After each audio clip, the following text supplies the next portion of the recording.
Well, I've always wondered if goodwill tends to be more of a factor in some industries than others. The short answer is yes. There's some industries or some types of work that lend themselves to high degrees of personal goodwill and others that don't.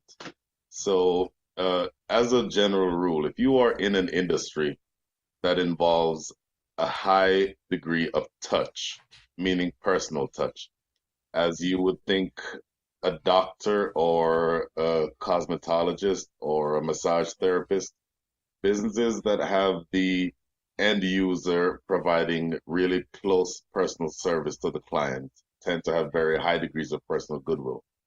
The other end of the spectrum would be something like, let's say, a coffee shop, where you might go to a coffee shop for several different for a long period of time and never even know who owns it. That would be characterized by a low degree of personal goodwill. And so, everything in between. But as a general rule, if the business has a very high amount of personal touch, then it tends to have high degrees of personal goodwill, and those that don't do not.